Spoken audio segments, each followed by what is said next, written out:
السلام عليكم ورحمة الله وبركاته. ازيكم يا حبايب قلبي؟ اخباركم عاملين ايه؟ يا رب الكل يكون في افضل حال. حلقة جديدة معاكم النهاردة، مكملين في سلسلة الفيديوهات القصيرة اللي وعدنا حضراتكم بيها. مكملين في سلسلة الوصول الى الله والى الدار الآخرة. مكملين في آيات سورة الكهف. معانا الآيات النهاردة بداية من الآية رقم 64. ربنا عز وجل بيقول: أعوذ بالله السميع العليم من الشيطان الرجيم، بسم الله الرحمن الرحيم. قال: ذلك ما كنا نبغ فارتدا على آثارهما قصصا فوجدا عبدا من عبادنا آتيناه رحمة من عندنا وعلمناه من لدنا علما.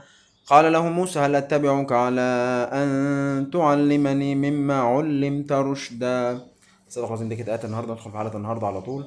عايزين نخلي بالنا دايما إن احنا نقاوم الحزن اللي بيبثه الشيطان فينا. ربنا عز وجل بيقول ايه؟ انما النجوى من الشيطان ليحزن الذين امنوا وليس بضارهم شيئا الا باذن الله.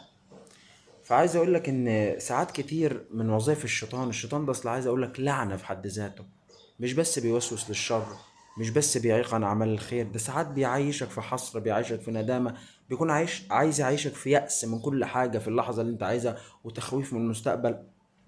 فلازم نخلي بالنا ساعات ان في حزن لما بتبقى انت مش عارف سببه بيجول في النفس، بيكون سبب الشيطان. لازم اقول دايما الحمد لله ربنا هيكرمني، احاول ان انا اطلع بره الدايره دي بتاعته لانها بتعطلني. ساعات الحزن ده والعياذ بالله بيوهن ويفتر العزيمه ويوهن الاراده. فاحنا على ايه لازم نخلي بالنا من ضمن الاسلحه اللي اصل هو عايز اقول لك الشيطان ليه الاف الاسلحه اللي بيدخل بيها البني ادم. حتى يعني الانسان لو قفل عليه 1000 باب هيدخل لك من 1000 باب جداد غيرهم. عنده كمية أسلحة لا نهائية يدخل بها البني آدم.